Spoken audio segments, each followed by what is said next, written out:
Hi friends, मिठू kitchen blog से आपनादेरके स्वागत। आज के आमी बानाबो मटन बा खासी मांसर कषा। तो खासी मांस कषा बानानोर जोन्नो आमी कड़ाईते सर्षे तेल दिए देब।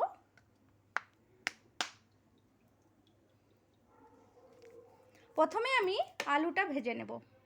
नुन हलुद दिए देब। तेलेर मध्य दिए दिচ্ছি नुन और हलुद।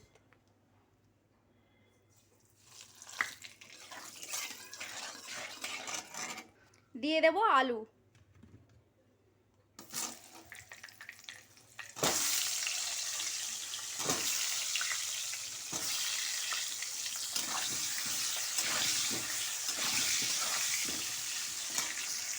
আলুটা লাল করে ভেজে নিচ্ছি।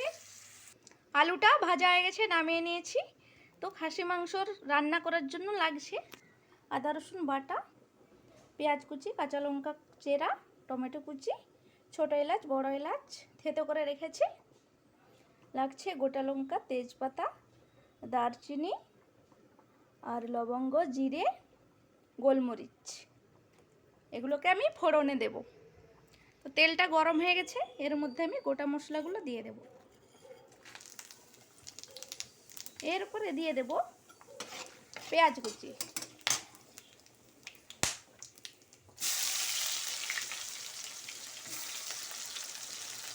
দিয়ে দিয়েছি পেঁয়াজ কুচি।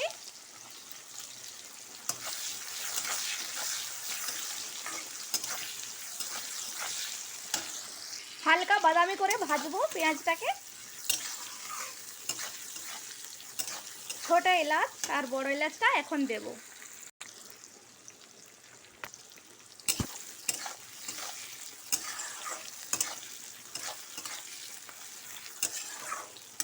হালকা বাদামি হয়ে ভাজা হয়ে গেছে, এরপরে দিয়ে দেবো খাসি মাংস। আমি ধুয়ে রেখেছি।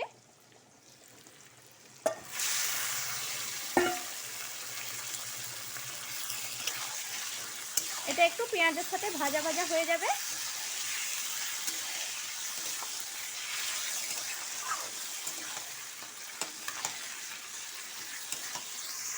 বন্ধুরা, এই চ্যানেলে খাসি মাংস রেসিপিটা আমি এই প্রথম ছাড়বো।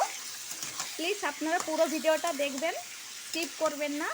আর যদি ভালো লেগে থাকে তো লাইক শেয়ার কমেন্ট আর সাবস্ক্রাইব অবশ্যই করবেন। আর পাশে থাকা বেল আইকনটিতে প্রেস করে দেবেন। নতুন নতুন ভিডিও পেতে আপনারা সাবস্ক্রাইব অবশ্যই করবেন।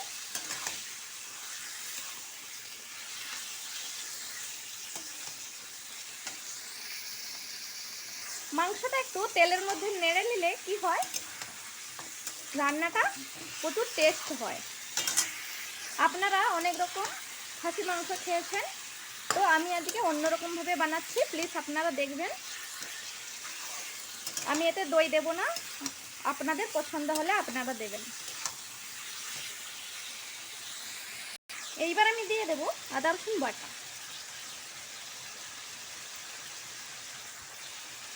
কাঁচা লঙ্কা চেরা, টমেটো কুচি মিক্স করে নেব।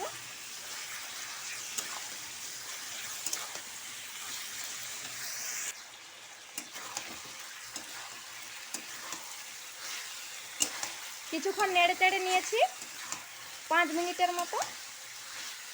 এবার আমি দিয়ে দেবো হলুদ গুঁড়ো, লঙ্কা গুঁড়ো,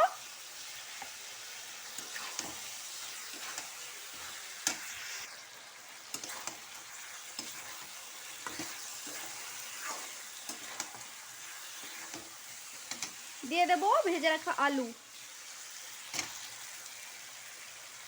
মাংসের সাথেই কষিয়ে নেব।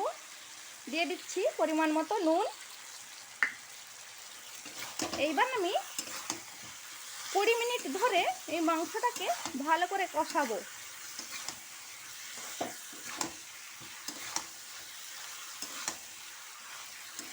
যাতে পেঁয়াজ রসুন আদা টমেটো সব একসাথে মিশে সেদ্ধ হয়ে যায়। বন্ধুরা, আমি ঢাকনা দিয়ে কষাবো না, আমি এটাকে এমনি এইরকমভাবে কষিয়ে যাব। আমি এটা কুকারেই সেদ্ধ করব। এইরকমভাবে কষালে কিংবা নাড়লে স্বাদটা বেশি পাওয়া যায়। আপনারা দেখবেন এরকম বানিয়ে একবার। মাংসটা কষানো হয়ে গেছে, আমি আলুগুলোকে বেছে তুলে নিয়েছি। এইবার আমি এটাকে কুকারে দিয়ে দেব। দেখুন আমি আলুটা আলাদা করে নিয়েছি আর মাটনটা এতে ভরে নিয়েছি। কড়াইয়ের মধ্যে একটু জল দিয়ে দেব, কড়াইটা ধুয়ে জলটা দিয়ে দেব কুকারে। কড়াইতে জল গরম হয়ে গেছে, এবার আমি গরম জলটাই দেব। গরম জল দিলে কি হয়, মাংসটা ভালো হয়, ঠান্ডা জল দেওয়া যায় না। মাংসটা তো এমনিতেই হালকা সেদ্ধ হয়েই গেছে, জল দিয়ে দেব।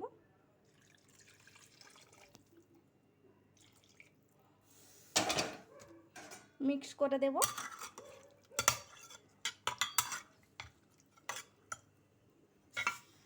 এতে বেশি জল দেওয়া যাবে না। দেখুন এবার আমি সিটিটা উঠিয়ে নেব। এর গ্যাসটা অন করে দিয়েছি, এর মধ্যে আমি কুকারটা বসিয়ে দেব বন্ধ করে। 6টা সিটি হয়ে গেছে, এবার আমি বন্ধ করে দেব। আলুটা 5% বাকি আছে সেদ্ধ হতে। ঢাকনাটা খুলে দেখে নিচ্ছি, কেন কি আলু দেব এই জন্য।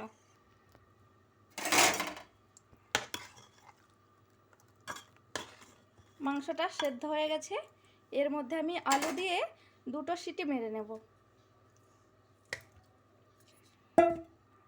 মোট 8টা সিটি উঠেছে। তো এইবার আমি গ্যাসটাকে বন্ধ করে কুকারটাকে কিছুক্ষণ রেখে দেব।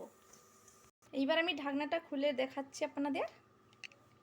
দেখুন মাংসটা খুব সুন্দর সেদ্ধ হয়ে গেছে। আলুটা আগে দিয়ে দিলে কি হতো, ঘেঁটে যেত আলুটা। মাংসটাকে আমি নামিয়ে দেখাচ্ছি আপনাদের। নামিয়ে দেখাচ্ছি একটা আলু।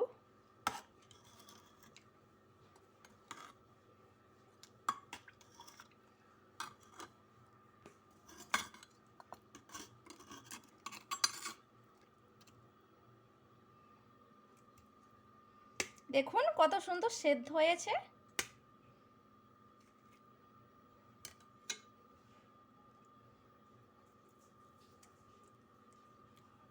এতে মেটার পরিমাণ একটু বেশি আছে। আপনারা মেটা খাবেন, চোখের জ্যোতি বাড়বে, বাচ্চাদেরকেও অবশ্যই খাওয়াবেন। তো মাংস রেসিপিটা কেমন লাগলো আপনারা অবশ্যই কমেন্টে জানাবেন। তো এর উপর থেকে আমি ঘরে বানানো গরম মশলা ছড়িয়ে দিচ্ছি।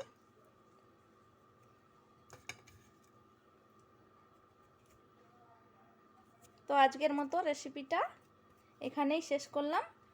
আবার দেখা হবে পরের ভিডিওতে। ভালো থাকবেন, সুস্থ থাকবেন, আর আমার রেসিপিটা অবশ্যই দেখবেন। গরম মশলা রেসিপিটা যদি আপনারা দেখতে চান তো কমেন্টে অবশ্যই লিখে জানাবেন।